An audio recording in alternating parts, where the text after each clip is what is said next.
I started my own consulting business doing technical consulting for a lot of customers. So I'm pure tech. Do you mind if I take a chip? It's just salty.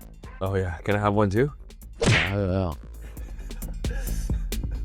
You have to put different hats. You have to do sales. You have to do a little marketing. Part of the culture is growth mindset. And everybody says that, right? Like Microsoft says that. Fail fast, fail forward, learn from it, and move on. All right. Cheers. Salud.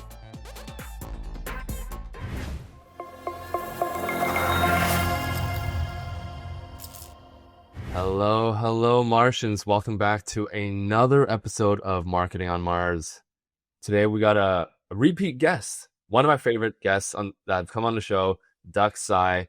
He's currently at a company called AvePoint. He was formerly the CMO. Now he's a chief brand officer and Philippines country manager. AvePoint helps organizations modernize, manage, and secure their digital collaboration environments across Microsoft 365, Google Workspace, and beyond. If you haven't seen the first episode, you should definitely check it out. It was so much fun, and now we're back for round two. Dux, how you doing? Fantastic. And thank you for having me back. So excited, especially we have new hot sauce to try this time. Yeah, do you remember which one we tried last time? I don't know. I just got random hot sauce that I had. I think Tabasco. I had like three other. I forgot. Oh, but we didn't send you any hot sauce last time. No, because at that time you're saying you're forging a formal partnership with a hot sauce company. And we have. So this episode is sponsored by our friends at Seed Ranch Flavor & Co. I have three flavors, but I think it's the old flavors, and you have new flavors. Can you show us what you got? Sure. I've got the taco. Smoky Ghost. I think this is. Ooh, that sounds a little spicy. Yeah. Oh, this one, umami. So okay, I got that. This one is actually one of my favorites. So I'm excited. Okay. Maybe we can try that first because I can do that with you. Sure.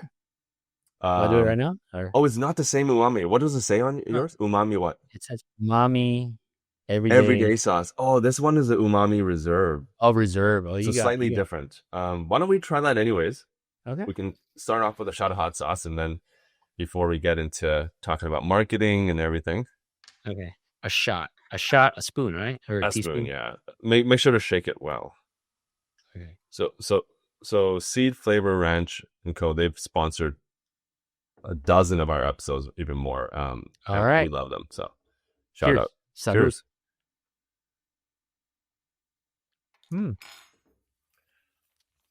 It's nice. It's a little salty, this one. Oh, really? Is it spicy? 1 to 10. How spicy is it? 1 to 10. Not much. Maybe 2. Yeah, this one is not 2. This one is like a 6, like a 5 or 6. This may be 2. Do you mind if I take a chip? It's just salty. Oh, yeah. Can I have one too? No. All right. So it's been a year since we last spoke. You've been super busy. What? I think so. Yeah, I've been trying to get you on the show for a whole year. You're super busy. Thank you. We are balancing so many roles: chief brand officer, dad, husband. You also run. So you're doing so many things. Give us like a quick recap of your last year, like highlights, lowlights. Yeah, I would say highlights overall. I think 2 areas, right? I would say on the family side, my son went to college. He's doing good. Daughter's high school, and keeping up with my running and road biking. So that's a win. On the work side, business is growing. Can't ask for anything more.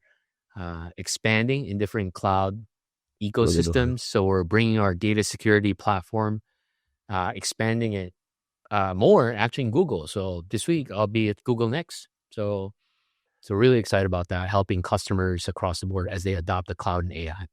Wow. Where is that event with Google? Vegas. Oh, it's in Vegas? Yeah. Wow. That's crazy. How are Google's parties? Is it like a conference or? It's a conference. Google Next is their biggest. I'm not sure if it's their biggest conference, but it's their conference for I guess, all of their upcoming innovations. So it's Wow. a decent sized event. Wow, that's I'm sure incredible. ChatGPT can tell us how many people will show up. They're probably going to be 80% correct. Yeah. Yeah, Gemini hopefully would be more correct. yeah, that's true. That's true. I also saw you visited Manila. I mean, Yeah. you're Filipino, so and I think we saw something. Noe shared something. You highlighted the concept of Pagtutulungan. Yeah. Um, Pagtutulungan. Right. So Pagtutulungan. Um, pagtutulungan, it's tell us more about that. Like, what is it, and how do you like? yeah, Do you so live that through business and all that? it's loosely, as you know, a lot of words may not translate literally to the other language, but it's loosely around helping each other, better collaborating in a way where I don't expect anything back. Right. Non-transactional kind of. Right. It's not like, oh, I help you this, Simon, then you owe me. Then next time you got the bill, right? So it's not that. The Mm, idea with pagtutulungan is being sincere, helping each other out, working together toward a common cause without really expecting what's in it for me. Right. mm, So that idea, because in my recent trip to the Philippines, we had a lot of colleagues from around the world visited the Philippines and working with different teams. So I stepped back and I was looking and like, wow, this is living and breathing this idea of pagtutulungan. mm. You travel quite a bit. I actually wanted to ask you, um, of all the places you're traveling to, like where are you the most excited about in terms of the economic growth? Yeah. But before that, what's because I know you speak a little bit of other languages. How do you translate that into like German or Bus. Which translate what? that word lungan? Pagtutulungan. How do you translate that to another language? I'm putting you It to the does. test here, testing your language I skills. know it doesn't translate like, I mean, in Chinese, for example, it's 帮忙, right? 帮忙 Yeah. is to help. Or guanxi. 关系 is Guanxi is relationship, no. this 关系 different? is different. Ah. 关系is different. Ah. There may be related, but 关系 is about this network relationship that I got you, right? So that's more transactional. Guanxi is more Correct. transactional. Yeah, but 关系 it's not temporary, because 关系 can happen where, your grandchild one day can talk to my grandchild and say, oh, your great granddad or your granddad helped me out, so I'm here for you. Or I help got you you. back. So that's Mm. 关系, right? Uh-huh, uh-huh. Whereas pagtutulungan, it's the act of working, helping each other, collaborating. Mm. We need And more of that. We need more of that in thinking in as this a world. collective, right? It's not like, oh, I'm doing this because I'll get a bonus. Or Yeah. I'm doing this because I just need, I mean, yeah, people need to hit their KPIs, but people working together collectively towards a goal that benefits the collective. Mm. Yeah. Yeah. Um, Speaking of that, like so you do travel quite a bit. You're all over the place.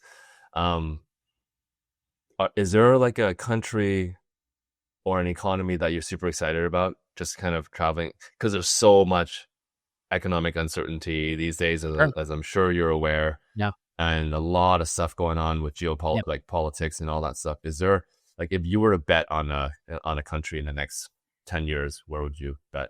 I would say from every aspect, be it economic growth, the people, the opportunities, I would say Southeast Asia. Yes. We've seen just in the last 2 years, the growth has been exponential across the board. Mm-hmm. And in my observation too, pagtutulungan is one concept, but across the region, be it Singapore, or Thailand, or Philippines, or Malaysia, like everybody's not caught on. When I say everybody, at least the people I see That you and see, from yeah, what I observe, yeah. is people aren't caught on politics, or people aren't caught on, oh, what's in it for me, or I gotta make sure Simon won't succeed, right? Yeah. Again, everybody's heading towards one direction. It's like, oh, One how can we direction, yeah. succeed? How can we progress? How can we improve? And just focus on that. and you can see it in the economies growing. Yeah, I see that in China a lot. Mhm. I'm sure you spend time in China as well. And I actually spent 5 months living in Korea Sure. the last 6 months since the last time we chatted. So that's Yeah. a big update in my life. So I spent 6 months in Korea, and they're huge in that. They have like this network sponsored by the government, and it just brings all the most successful founders across the world together. They have like one big conference, kind of like the Google Next conference, but just for anyone who wants to support the Korean vision. And they invite people that are non-Koreans too, Mhm. That's awesome. that wants to join the growth of Korea. So I'm sure it happens in China. Yeah. Thailand is growing really fast. I have a bunch of friends that have moved to Bangkok, Dubai as well. I Dubai is mean, not, yeah, but yeah. Singapore, for example, we've heard a lot of great things about Singapore, but again, it just impresses me, number one, how the government is so forward thinking that they want to upskill every citizen. So they have this fund, upskilling fund, that's Mhm. available to any Singaporean if you want to get trained on new technologies like AI, right? The government's a whole fund and a program for anybody to get plugged in. See, And that's then the amazing. way they're innovating beyond educational sector, they're also thinking about how to bring in folks into Singapore to become productive citizens, right? So that's awesome. Yeah, no, that's I feel like we can talk for a long time just on this topic. But I wanted to switch and talk a little bit more, kind of just so people can understand more about your background. Mhm. We have some questions for you. Before we do that, though, let's do our second taste test. Okay. I am gonna go with the Nash Soul. You don't have this one. We might send you this one. We'll get the guys to Seoul, send you. like Seoul, Korea, Seoul. Yeah, like Seoul, Korea. So it has like gochujang in it and Ah, cayenne perfect. pepper. So this is quite tasty. Which Okay. one are you gonna go with? I'm gonna go with the taco. So I guess it goes with taco because it has habanero, pepper, jalapeno. So let's try to describe this to each other. Since I'm not tasting yours and you're not tasting Okay. mine, let's try Okay. to. Okay. I got a little bit of hot sauce. Okay. Okay, you want to describe it first? Yeah. So just taste a heavy taste of pickle. Like it's like they pickled the jalapeno pepper. Mm. Very garlicky, very strong cilantro. And there's lime in it. So Mm. just a sour, a touch of sourness in it. That's pretty Nice. good. Are you just reading off the ingredients? Some of it, but some I can actually taste it.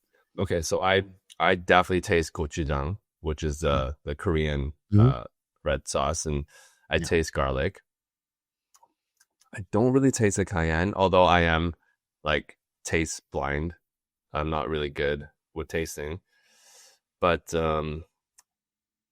I definitely taste the garlic and gochujang, and apparently they also have coconut sugar, Oh so wow. that's where the sweetness comes from. Tasty. Um, okay, back on track. Okay, so we've talked.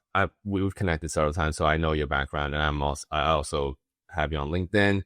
But for the audience, I think it'll be really cool to learn a little bit more about your background. So you have been at AvePoint for almost 12 years now. Long time. Correct. Correct. Yeah. I think so. Yeah, at least according to LinkedIn. But what I found very interesting, and we talked about this from the first episode, you started off in a technical role, Mhm. so you were like CTO, Mhm. and then you kind of moved over to CMO and now Chief Brand Officer. You don't really see that too often. No. I know we already talked about it, but maybe walk us through your like how you see your Yep. background and what stage are you at now? Like, are you still excited in the Chief Brand Officer position? Is there anything else you want to move to now, because you've moved 3 positions already So within AvePoint alone? so maybe let me preface it this way, right? So pre-AvePoint, in fact, I went to school as telecommunications engineer, so akin to electrical engineering. I was a coder. And I started my own consulting business doing technical consulting for a lot of customers. So I'm pure tech. And when I had my consulting, as you have your small business, I'm sure you've done this before, Simon, you have to put different hats. You have to do sales, you have to For do a little sure. marketing, et cetera, et cetera. So when I joined AvePoint as a CTO of our public sector business, essentially I supported a government business from a technical side on the sales side of the house. So my team would help our sales teams pitch, position our products to customers. Great. And then a couple months later, and at that time, AvePoint was a decent sized company. We're over 1,500 people. We're still private. Our CEO talked to me and said, "Hey, our CMO left. Can you run marketing?" What was Right. what was the revenue of AvePoint at the time?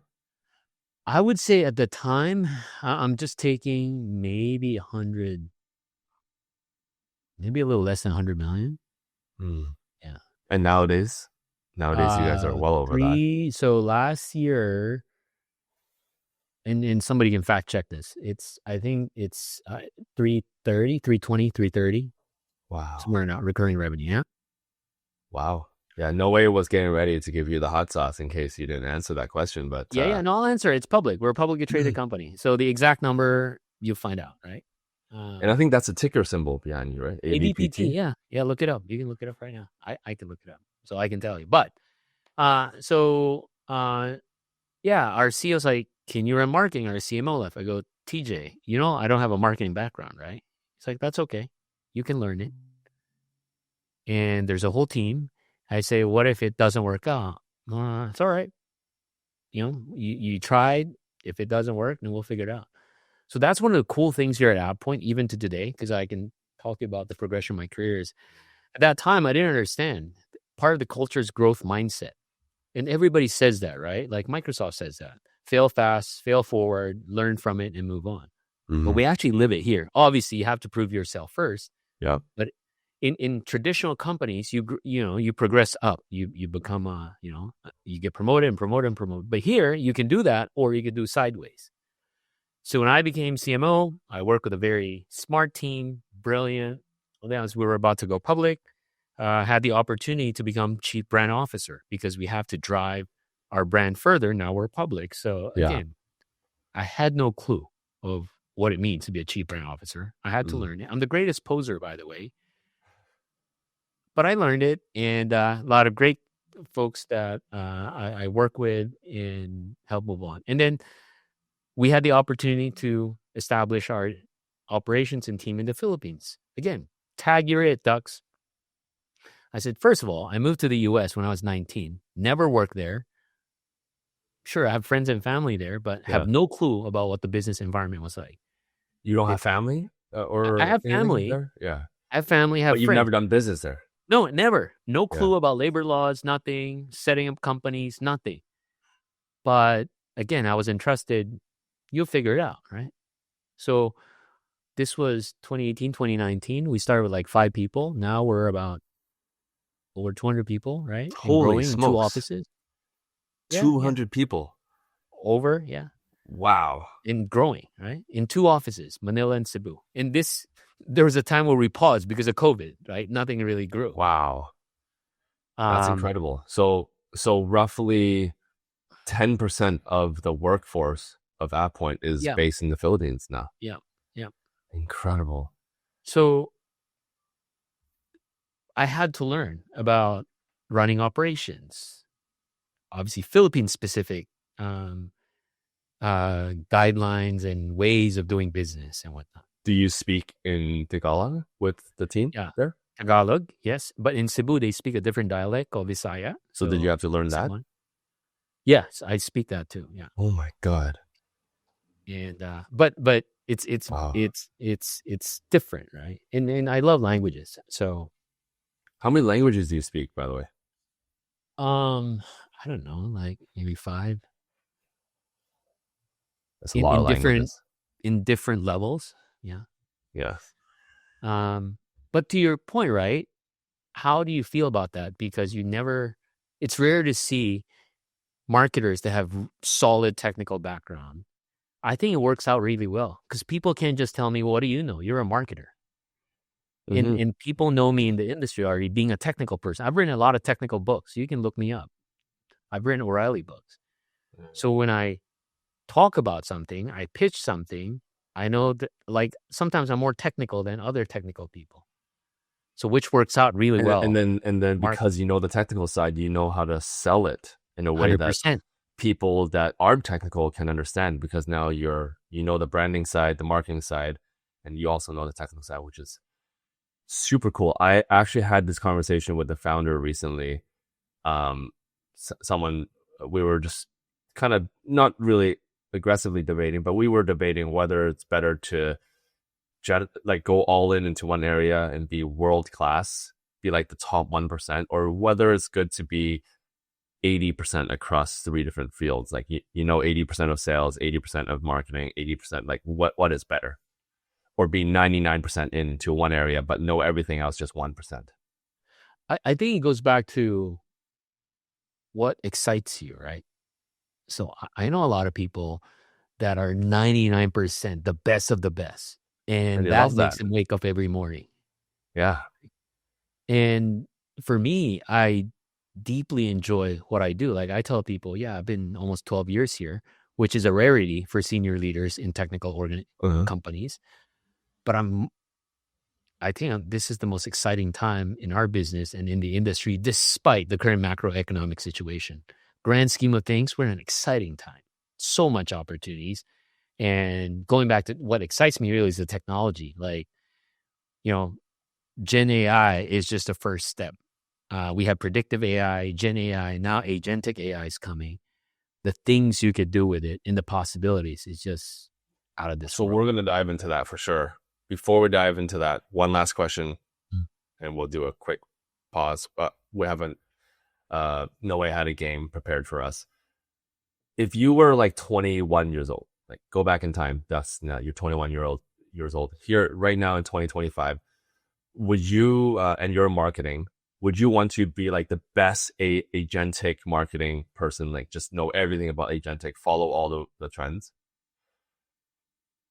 Or would you be like the best networker and just know people that know marketing, and you use agentic to kind of elevate? I guess, what would you focus on now? The technical aspect or just building a network? What would you do if you were If in I was marketing? 21, Yeah, still building a network because I didn't do 100%. that when I was 21. When I was 21, whatever the hot technology there, I think 100%. at that time was the World Wide Web was starting. I was so knee deep. I was coding. But then I could be the 99% and nobody buys from me. That was my problem back then. Still networking. I don't think that will go away. And because once you know people, you can connect the dots. And if you're Yeah. technical enough, you can learn it. Especially now I 100% agree with you. Especially now with AI, there will be AI agents in the future that can do 99% of what a marketer can do. So if you just spend time studying what AI already can do 99% of what you can do, but you're not focused on building your network, that's gonna bring you down long You term. know, one thing I worry about, you talk about the 21-year-olds today, and I see this in my son, right? He's 19, but I see this in the 21-year-olds. They don't have that natural, I would say, reflex to think about networking and meeting people. And I don't think it's their fault because they grew up in an environment where it's all On this, the right? phone, yeah, on the phone, on Yeah. the screen all the So time. so they never got the opportunity, even simple things. So when my son was growing up, I had to teach him like when you see somebody, look at them in the eye, shake their hands, introduce yourself. And I had to tell him multiple times until it became a habit, It's right? crazy, right? Like, Or when we're having dinner, especially with people that we're not familiar with, new people we meet at a dinner event or a party, put your phone down, engage in a conversation, ask, not just introduce yourself, how they are. And it's not just asking for asking sake, right? Like, for example, Noe, where are you from? You say from Paraguay. Or why did you choose? Like really engage in the conversation. Yeah. And unfortunately, I don't think that's being taught. It's just assumed people know it and do it. And unfortunately, a lot of the 21-year-olds don't. And now they get stuck, right? Like once they're out of school, they don't know how to engage and network and meet and connect.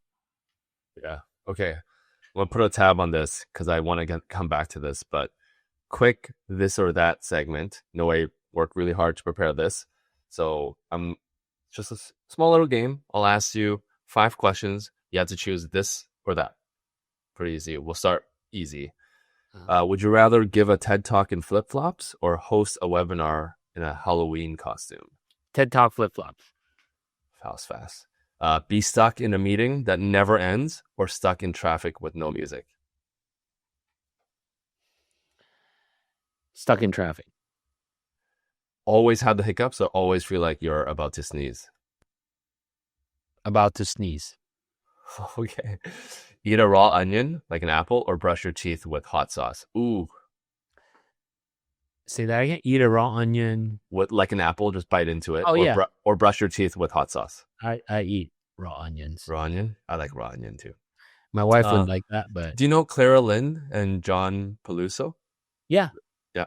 Clara Lim. And if you had to choose, like, who do you dislike more between the two? Like, dislike working with? Between the two, if there are situations I can dislike, John. Oh, wow. Okay. We thought that she was gonna get you, but I'll do a hot sauce shot anyways. If you'd like to join me on that, sure. I think this one will be very intense though. It says. I think you're gonna get. You know what? I'll match you. I'll try the umami reserve again because this one is spicy. I think it's gonna be... ghost. It says ghost pepper, chipotle pepper. How many peppers? Look above the nutrition facts. How many peppers is it? 3. Okay, -3 as well. So let's do it again. Actually, let me look. Got it. So the umami was. Yeah. Okay. I think the umami might have been like 1 or 2. No, it says no heat. Oh, that's why. It's just like, yeah. The taco is like 2 pepper. This is 3 pepper. Yeah, the Nashville Soul was 2. This one is 3. Okay, here. Cheers. That's pretty bad. It's spicy, right? Very spicy. So, fun story. The first time I did this, I thought I was a hero, and I poured a full shot, and I almost coughed out the whole thing. But yeah. Okay, so that's interesting, right? Like the younger kids these days don't know the concept of networking, or maybe they're too far extreme to the transactional side, where networking is like work, but real networking is where you're being helpful with others and trying to provide value to others. Like that's real networking, because no one wants someone who just take all the time. Now, once you cross that barrier, that's one problem. We can talk about that later on, how we can solve that amongst the younger generation, and even some people that are a little older still don't get it. They sometimes never get it in their whole life. Yep. Once you finally do cross that barrier and understand the value, which you and I both do, then you start to meet so many people. Like, I don't know, how many people are you meeting in a single year? It's a lot. It's a lot. I like probably over 1,000, if I were to guess. 2,000 maybe, right? That's kind of like... I don't know about 2,000, but for sure, over 1,000. Over 1,000. How do you remember things about people? How do you keep track? Yep. How do you do it? So I'm going to share my secret. Please. So there's 3 things I do. Number 1, now I don't do it for everybody, but the first time I meet somebody, I repeat the name 3 times. It helps me remember, right? So for example, I see you at a networking event and somehow we get to connect, introduce each other. Hi, Simon. How are you, Simon? Where are you from, Simon? So that helps me stick. And then once we get to a point where there's something common or I want to keep in touch with you, then I say, hey, Simon, would be okay if I connect with you on LinkedIn. And I don't know about that. I don't know about if you know this, at least in my phone, when I add you on LinkedIn, even if I don't have your phone number, it shows up on my contacts. Really? Yeah. Oh. So I have an Android. Oh, that's why I have an iPhone. Yeah. And what I would do if you're somebody who I think interesting, and not necessarily there's something I'll do with you, or I would just put notes. I talked to Simon about this. Am I on your phone? What? Am I on your phone? 100%. You're here. So I'll that's trust you. one. The second thing I do is I do look, how LinkedIn would say whose birthday it is? Yeah. I make it a habit, at least on a weekly basis, to see the last week. And actually, it's simple, right? Happy birthday. It's just to keep in touch, right? In a more direct and personal way. So one of the most successful networkers I know in Vancouver, their family donated buildings to universities and owns a couple of successful funds and like 15 plus companies. They're like a family office. He gave me advice when I was 23, and I've been doing it ever since. He said, just start a notebook and just write notes on people that you find interesting, because you know that you're going to meet them again, and you don't want to forget if they have kids, right, or if they have a wife, or where they live, or what things. And so I started doing that on a notebook when I was 24. But 5 or 6 years ago, I did a very time-consuming thing. I transferred all the notebooks into like a digital, but that took so long. And now with AI, what if we can unlock that power? I mean, I'm just spitballing here, but can't we keep in touch with tens of thousands of people if it's AI powered? Well, let me take it further. So I'm wearing a Meta AI glass. Oh my God. And I've had this since late last year. At first I'm like, well, it's cool. I can take videos, take pictures, but that's nothing. So they start upgrading all the AIs. So this year, like you said, I've been to a lot of places. I've been to Madrid. I've been in New Orleans, you're all over the place. Philippines. Yeah, all over. So I was walking around when I was in Madrid. I was like, so I said, essentially I asked it. I'm not going to say it because it'll activate. But I asked it, I said, what am I looking at? And then right away, it's like, oh, this is the Catedral de blah, blah, blah. It was created this. Powerful, right? And then I started doing...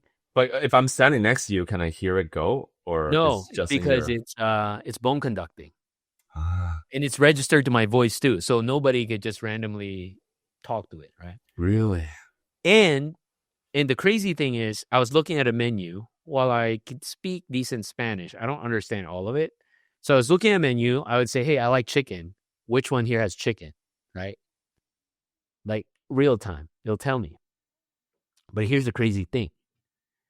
Integration with LinkedIn and 365 and all these cloud platforms is coming. So now I can look at you and say, who's this person? Who am I talking to? Tell me about him. Yes. When was the last time I connected with him? What should I talk to him about? Oh, talk to him about he got promoted, he wrote a book, or this. And last time you guys chatted, remember you guys took hot sauce shot together and you guys were going to go travel somewhere. Yeah. And now imagine pulling LinkedIn data and internal data. If it's a customer, right? My last meeting with this customer, what did we talk about? Pulling emails and chats, and then now you have your assistant. Wait, hold on. So one of my friends created this app. It's on the phone, and it does exactly that. I've been testing it out. But obviously there's like legalities of like certain states, privacy, have privacy. You need 2-party consent, 1-party consent, or whatever. But I'm like, dude, I meet so many people. I need something like this. And whether it's a pair of glasses, which I know a bunch of friends have been testing, or a necklace. There's a couple of companies that are creating necklaces, but it's kind of like weird because then once you turn it on, it flashes red. I don't know if it does. I don't know if it does that on the... No, you won't see. Now, I tell people, though, and if I want to start recording or capturing, I say, hey, I have Meta AI. Is it Okay, like people find it fascinating, and the other part that's cool, all my interactions with the AI gets documented in the app. So it would show me what I saw, what I look at, and it would tell me what it told me. So it's all documented. So if somebody says, "Hey, can you show me what your AI did or took a picture?" I can send it to you. Yeah. And then imagine if it's solar powered, and so it's on all the time. Because right now there's probably a battery life, right? Yeah, 6 hours. But 6 hours. the case itself, the Ray-Ban case itself, is a charger. Oh my god, that's nice. Yeah. Oh my god, I gotta get. How much is it? How much does it cost? So I bought it Black Friday. It was $250. Huh. And I had prescription put in. Oh Now my god. there's nothing here. It's not like there's it's just a augmented lens. reality. It's just 2 cameras, right? But the best, what got me to buy it, I saw a demo on YouTube, a blind person wearing it, like a Ray-Ban shades, and then it's talking to the blind person. Walk straight, stop, make a left. Oh my god. Open the door. Life-changing. That is so freaking smart. Wow, that's crazy. Can you would it record this and then you can ask it questions like what did you and Simon talk about last time? Would it be able to do that right now, or is that just future? Well, I mean, no. Yeah, I can start recording. Turn it on and then message me after to see how accurate it is. Okay. I'd love to. But yeah, the recording though has a limit. Right now, it's because of battery, it limits it to 2.5 minutes per recording. But then once the recording, it can transcribe it. Yeah. Fascinating. Okay, let's talk about marketing. It's a marketing show. What trends are you seeing? And maybe let's start there and then see what rabbit hole we dive into. Yeah. Marketing, in terms of marketing and AI, like what are you seeing? 2 big trends. Let me start with AI related to marketing. One, especially on the SEO side, I've been digging a lot deep, especially with our own web properties. We have to build our web properties so that it can be better ingested and tapped into by LLMs, large language models. Because I think they call this GEO, generative engine optimization. Yeah. Because now more and more people are adopting Gen AI, and the way it looks at content is not the same now as back in the days of SEO, as you know, right? So it's not just about rankings and keywords and so that's a whole shift. And then now I started thinking about this, like in Google, for example, you could do sponsored results. You can bid on keywords and pay for it and show up in the results, but not relevant anymore with ChatGPT, Gemini, and whatnot, right? So that's a big area. And answer honestly, what percentage of your day, if you have a question, are you querying on ChatGPT versus Google nowadays? If you were to, it's more now in Gen AI. I would say with Gen AI. So I use all of them. Gemini, ChatGPT, Copilot, because I'm testing a lot of different things too. Claude, DeepSeek. You use DeepSeek too? No, not as much. Yeah, me neither. I don't put it on my phone, but I've tested it online. Because it may grab other stuff that I don't want it to grab. Exactly. I would say 65% on Gen AI is shifting. Ooh, 65. Yeah. That's on a that's more than majority, but I think I'm like closer to 80%. Yeah. Okay. ChatGPT now. I have full-on conversations with ChatGPT to understand the world and understand my ICPs. Yeah. I have full-on conversations. In car now, when I drive, I talk to it like I practice Korean with him, or her, or him, or whatever, or it. Yeah. They there. I don't know. Yeah. Pulse too. I forgot to practice language. That would be good. Dude, I have full-on conversations. I'm driving and I'll just be like, hey, ChatGPT, speak to me in Korean. And then just full-on practice conversation. If I don't understand and I can't respond, then I'll talk in English. I'll be like, sorry, can you break that sentence down? And teach me, and teach me why they use this, like Yeah. grammatical. Oh, what if I use that verb in past tense versus future That's tense? awesome. Or just a full long conversation. Yep. And my Korean has gotten slightly better, Yep. but nothing replaces living and Sure. talking to humans, Sure. obviously. Yeah. Which is why, going back to what we were saying, I think the human interaction is going to be more and more and more important as we That's go right. deeper into Yeah. AI in the AI world. The other area, so there's that. Number one, marketing trends. Number two is UGCs, user generated content videos, really, on LinkedIn. I'm so fascinated now because I'm sure you know this. LinkedIn is the algorithm is prioritizing more user generated content and videos, Yeah. specifically the vertical. So it's going to full TikTok, right? But what's really exciting for me is now all these what they call creators are now unlocked in the business world.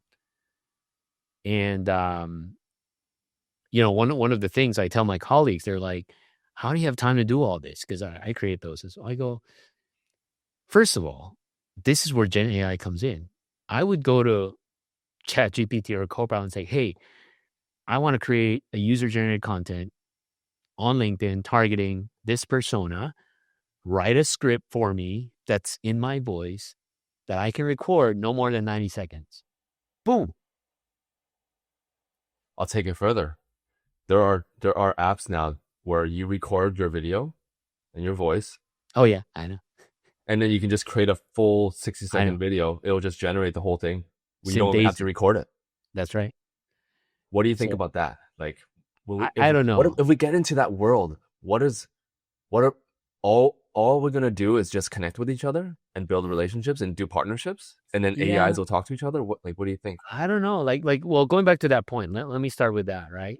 I know exactly what you're talking about because I was like floored with this technology called Synthesia AI, Mm-hmm. where they record you, they make you read, and then now you can feed in a Word document. It's like you talking, right? It's crazy. So I think that works for things like training or more formal, but things like user generated, like I travel a lot. I'm working on one now where like a day in my life kind of thing. Like I pack my bag, I walk through the airport here. Then next I'm in Istanbul. Then I was here. AI Your maybe life, can do you're it, like jet setter. You're like I but don't not know. It's private really jet. cool life. Cool life. Have you ever flown in a private jet? Who, me? Yeah.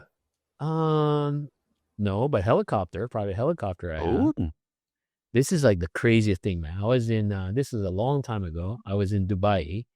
I went to see a customer, and after the meeting, government customer, by the way, he was like, "Have you been to Dubai?" I go, "No, I'm only here for actually a day, and I need to go." So he's like, "You never seen the city?" I go, "No." He's like, "All right, do you have like an hour?" I go, "Sure." He's like, "Let's go up." I go, "Well, I'm going to show you the city." what? I thought he was just gonna top of the building. You see Dubai. No, there's a chopper, Who is this guy that took you some government official, and some government helicopter. in Dubai? So he's like a prince or Yeah, whatever. one of them.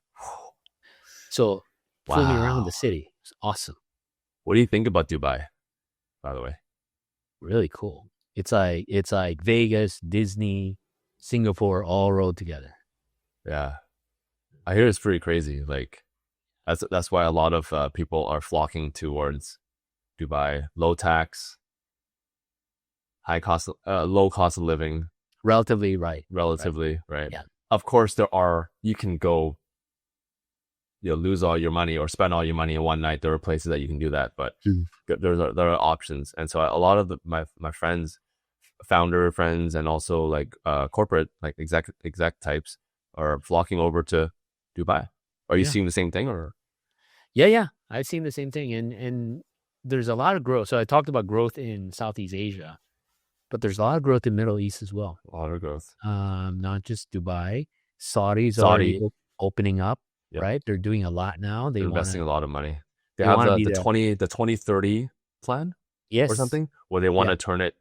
They want to invest into AI and technology for the and next they 6 years. want to outpace Dubai or UAE, right? Yeah, And you see what they're building, the line. That's yeah, insane.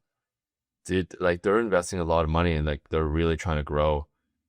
Um, and it I don't know. I don't see the same type of investment for the future in the US and Canada. No, Like no, it's and not the same. that's that's the part. Like I love the U.S. Right. I've been here for a long time. I think it's a land of opportunities, as they say, but a lot of the innovation, right? It's not happening as much. No. I mean, you talk about, you've been in South Korea. I'm sure you've seen all the stuff, innovation, shine like EV. They're way ahead, right? Like Oh, even, huge. I had to pick up this phone in my last trip to Asia. It's the thinnest folding phone. It's like I have a case already. It's so thin Is that that the it's only Samsung? no, it's Oppo. Oh, oh, It oh, it's as thin the USB-C. They can't make it any thinner because it's a USB-C port. that's the Chinese brand. Yeah, Oppo? Oppo, Oppo. OPPO. Yeah. But all the reviews are great, Yeah, There's all and like innovation. in China. When was the last time you went to China? It's been a while before COVID. Before COVID. Okay, it's changed a lot. Now you go there and it's like there are more EV brands than you can even, and it's not Tesla. It's just a bunch of cars, and their facilities are pumping out cars way faster than Tesla is pumping out cars. It's fascinating what's going on in China. So much growth. It seems like they're not really getting. It seems like there's no signs of recessions there. It's Yeah, similar for Korea, although they have different issues, sure, have their own sure. issues, but Yeah. yeah, it's pretty I fascinating. was just impressed, like, BYD, week after week, they have announcements on like charging technology. They have Yeah, a car that can go through the water. It's like yeah, insane. And they have a partnership with DJI now. Have you seen that? There's an option you can stick a drone in here, and then once the traffic slows down, the drone will fly what? and figure. Yeah, look it up. DJI and BYD partnership. It's like a $5,000 add-on, because sometimes these Waze or Google Maps may not be as accurate, right? They rely on people to. Holy smokes! Yeah, it's just flying over the car. Yeah, and once it figures out better route, then it will reroute your car. No, would that not cause issues with the drone flying above the air though, or is it low enough that it won't cause any issues? I have no clue, but it's pretty cool. Hmm. Fascinating. That's so cool. Okay, so you mentioned that there were a couple of trends. So that was one. No, I talked about GEO, user generated content, Okay, you had talked about two. Okay. and then maybe this one, the DJI and BYD. So I've already seen this happening. I'm seeing a lot more people using AI agents to send outbound messages, even to the point where they're doing calls. Cold calls are happening. Have you seen some of the? It's crazy that they'll have a full-on call, like prospecting call. They'll call you, and there's Yeah. no emotion, so there's never any fear. So cold calling percentages, your cold calling volumes will always be super high because no human, I think, can outpace a robot in terms of there's just no they don't ever get tired. They don't They need have a call coffee. list, right? They just keep going, right? Yeah, they keep going. They don't need a coffee. They don't take a break, and they just go. They just go. Book What do you think meetings. about that world? It'll be my agent talking to your agent. Is that how Yeah, the world is going to be? yeah. And then when our agents agree with each other that we should meet and we should talk, Yeah. and then we meet and close the deal. Is that how the world is going to be? I think so. I think that's coming, and I think at that level, it's a natural progression, right? But then when we talk about deal making now, I think that will take a while for, especially in large business deals. That will take a while for AI agents to take over, because I can see there are other things that may not be ready, right? Because things like procurement, not every organization has the same level of maturity in terms of a sales transaction. The outbound calling, no problem. Folks can do that. But once you start going through the deal cycle, it's not just the sell, it's procurement, it's legal, it's all that, right? There'll still need to be a human mind Human in the behind loop. the whole operations. Yeah. Um, And then there's also scenarios coming from Asia. You've seen this. Most of the deals happen outside of work, over meals, over a handshake, over karaoke or a drink. Karaoke. I think we need more karaoke in North America. Oh, for sure. You know, Every break down those egos in the walls and just like let's talk and oh, and so you know. for example, in our Singapore business, we do soccer games a lot with customers. Oh, It's a you thing. see, that's what we're missing. I've been hosting these poker nights. I don't know if you've seen on my Yeah. LinkedIn. I've been hosting a bunch of these poker nights, and that has been good to bring founders together. Like successful founders will come up, but I think North America is just too caught up with the happy hour. Exactly. Everybody's doing happy hours and cocktail Everybody's hours, and just drinking, right? Yeah. it's so transactional. I find those events so Yeah. transactional. Like, what are Yeah. you focused on? Right. What's the focus? Yep. Everyone's just trying to sell to each other. It's like, dude, let's play soccer. Yeah. Let's play golf. Let's play pickleball. Or let's Let's go do run, something. or let's do a road Go bike. for a Let's run. Yeah, or whatever. Board games. I'm hosting a board game night on Tuesday, so I like doing that kind of stuff. Um, okay, let's say you had an AI tool. Let's go back to the initial tool. The initial tool, that's you can this one. yeah, like that. Let's say you had a company like that, a product that can help people grow their networks. That's like a B2B, but also B2C company. So it's True. kind of both. How would you market that? Like what platforms would you use to advertise? Now we're talking about marketing strategy, but like, how would you do that? So a couple of things, right? So if I would to start from zero, let's say I'm the only person at this great Yeah, product. let's start there. Let's start from zero, and then we'll Start go from all the way zero. up to like AvePoint's level, where it's like 100 million Yeah, plus. and But for yeah, some reason, I was able by myself create this product, right? yeah, Now I got to get it out there. So the first thing I would do is instead of marketing the product, I would market myself first. I'm a one-person shop because people buy from people. People don't buy from a yes, company, right? yes. So I market myself first. What would And you how do I use? market? Which platform? I'm going to start with LinkedIn because at least for now, the buyers of this, even though it's $250, the general B2C, they may not have that money to do this. It's going to be a salesperson, probably. Right. That And would want it. number two, I want LinkedIn because there may be use cases. Imagine, I don't know, like factories, they could buy volumes, right? It's not just one off. So I'm going to start with LinkedIn. So I'm going to start with LinkedIn talking about, AI, augmented vision, whatever, and be that expert and share knowledge, like you said, as part of networking. And then to grow it and continue be in front of the potential audience. Obviously, I'll start making connections, going out, speaking at events, putting content. But then next thing I'll do is start a newsletter. Oh, I'll start a newsletter. It could be on LinkedIn or it could be external. It doesn't matter. But that way, the stickiness goes outside of the LinkedIn platform, right? Now I can have a true engagement. So there's that. And then the third thing, so I've got my LinkedIn presence, keep doing that, newsletter. The third thing now I would expand. And you wouldn't run any ads during this period of time. This is all fully No, organic at now this all time. organic because I don't have money, right? Yeah, yeah.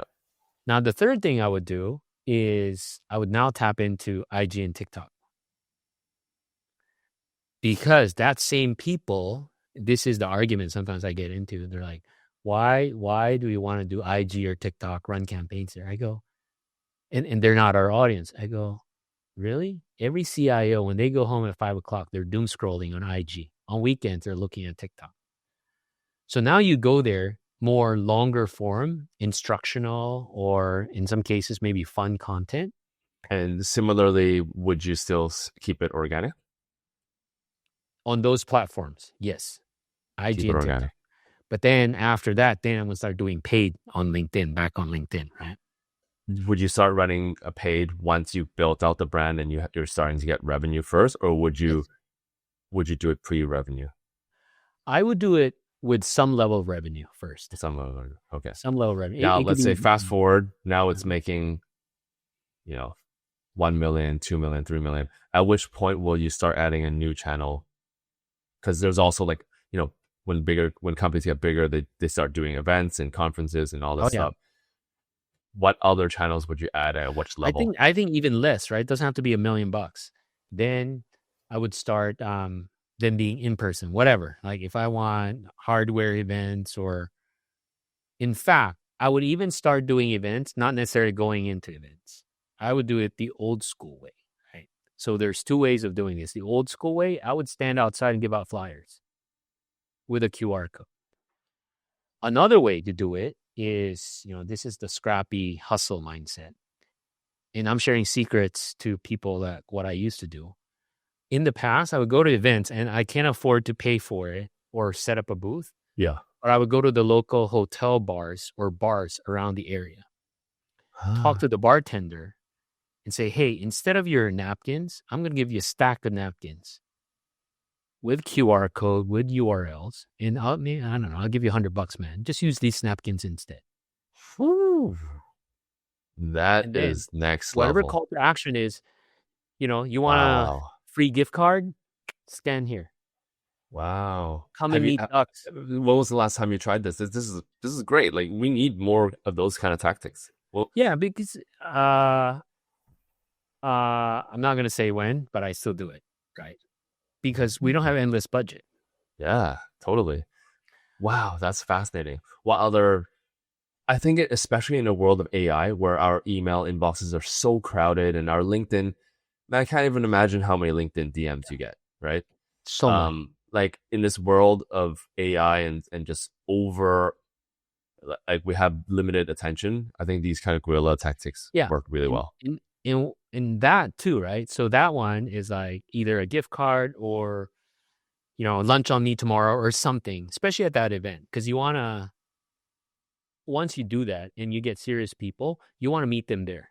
Now, if you have a booth, you can still do this. Come by, the AvePoint booth. I'll give you a Starbucks gift card. Just listen 2 minutes to me or I'll talk to you. Yeah. The other thing a lot of people don't do, and again, sharing some tips here. Speaking of events, people don't layer a lot of digital on it. People just think, oh, we'll have a landing page, book a meeting, come see us, and we'll pay ads to advertise we're at the event. But during the event, you can geofence the event. So have you heard about doing this? So I've never done it. So maybe for myself and also for the audience. Yeah. So let's say they have a big event coming up, right? I don't know, Salesforce or Google. You can pay Google and say between this date and this time in this exact location, 5-mile radius between 9 a.m. to 5 p.m. Anybody doing Google search? It doesn't matter what they search. They can search tacos or Mexican food. Where should I party tonight? Do a paid results. What? Come to the booth or come and see Dux. You see what I'm saying? How much would that? Okay, let's say you do it at the Google Next event. How much would that cost you per It's click? up to you, because the difference with this is it's not about bidding on keywords, because keywords are expensive, right? Oh, you're just doing location based, like location, and you're giving the radius within the Google ad campaign. So it doesn't matter what you look for, but because if based on that location, most likely these people are at the event, and people will be using Google. That's genius. It doesn't matter if it's directions or looking for food, or it doesn't matter. So what have you seen would be the CPC for that, like at previous events? Like, what would be the range? Yeah, it's pretty low actually. Typically cheaper than regular keyword, right? Percent, it's cheaper. Now, obviously, this is a crapshoot, right? But you're layering in on top of your presence there. That's fascinating. So to your point, while there's all these new trends in AI, you can still be scrappy, and a lot of these old school ways still work. You kind of have to be, especially AI is such a big buzzword these days. Everyone is talking about it. We're talking about it, and rightfully so, because it is changing the way that you and I live. Like, the fabric of our lives are changing through AI. Who would have ever thought that 60-something% of your searches would not be on Google this year? And for some people is closer to 8. Like, I'm 80. Some people use 100%, almost 100% between Perplexity and ChatGPT. They don't even use Google anymore, because they look at Google as inferior to Perplexity, because Perplexity is the same thing, except it's curated. Right. We're living in crazy times. Today, that's still the I don't know, the 0.1%, right? Early adopters. Right. Yeah. So the good news is, um, you can still take advantage of some of these tactics. Yeah, one day in the future, this whole geofencing idea is not gonna work, right? Yeah. Fascinating. Okay, so I think we're getting close to the end. We were gonna do like a rapid fire question, but we ended up talking about a bunch of different things. Yeah, maybe let's do something fun. Let's do something fun because we talked about serious stuff for a while. We're gonna do a rapid fire round, 5 questions, and then we'll kind of wrap it up with Yeah. we'll wrap it up. All right, 5 questions. What's your go-to karaoke song when the mic drops? Journey. Journey? Can't stop believing. Yeah. Don't stop believing. Yeah, that's a good one. What's one fashion trend you secretly love but would never admit publicly? Secretly love. Or you Oh, love and you yeah. find it kind of embarrassing or whatever?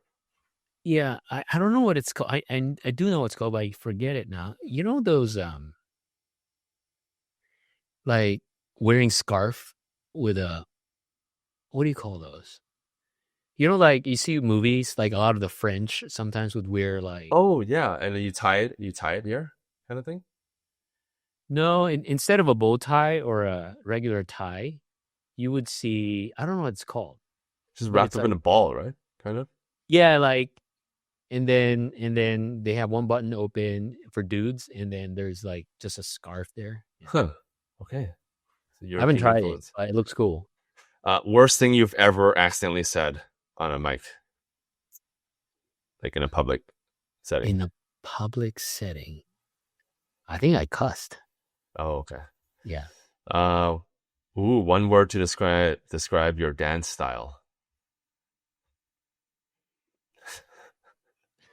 We're learning a lot about ducks. My dance style. Awkward. Ooh, okay.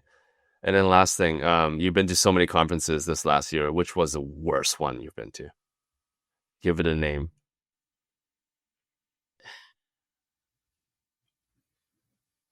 I have to think. This was supposed to be the hot sauce question. No way was trying to be I smart. know. So okay, it may sound bad, but I only remember like the big ones. So most were bad. What? So most were bad because they weren't memorable. I would say most were the same. Nothing really stood out. So that's equivalent to bad. Yeah. All right. Okay. I'll do one last shot if you wanna Sure, do this partake. with me. I'm gonna Which do the taco one. the taco? Is that the 2-star one? 2-star. I'll do a 2-star one too. All right. Oh, I already took the shot. All right. Cheers. All right, let's wrap up. Got a couple of minutes. So we have a new segment, like question for the next guest. Someone asks a question to you, and then maybe you can come up with a question for the next CMO.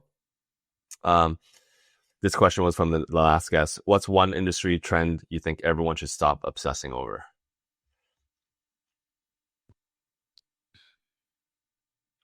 One industry trend. I guess in marketing. Oh. I think maybe not a trend, but more a marketing metric.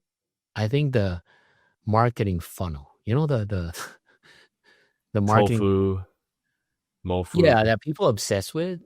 I think people should stop because, frankly, I don't think it applies anymore. Every single contact is important. Yeah. Okay, that's nice. Yeah. Okay, and then a question for the next guest. The next question is, if this was if your life was a Netflix show, which Netflix show would it be and why? Oh, Squid Games. Squid Games. Okay, Is we'll that wrap up. on brand? Dux, always a pleasure. Super fun. We got to catch up. Oh, we You've been gotta busy. see each other in person one of these days. Yeah, maybe let's catch up in the next if you're around next week, or even this week if you're free. I think okay, we got to wrap up. Do you want anything you want to plug? Closing thoughts, and then we'll wrap up. Closing thoughts again. Thank you for this second time to be here. Just happy to connect with everybody. Hit me up on LinkedIn, Twitter, IG, TikTok, or X actually, not Twitter. Blue Sky. Thread. Sky? You're everywhere. Got to. Oh man. Well, that's super fun. Thank you so much for coming back on for round 2. Excited for round 3. And we'll catch up soon. Thank you all for listening. And we'll catch you next time. 감사합니다.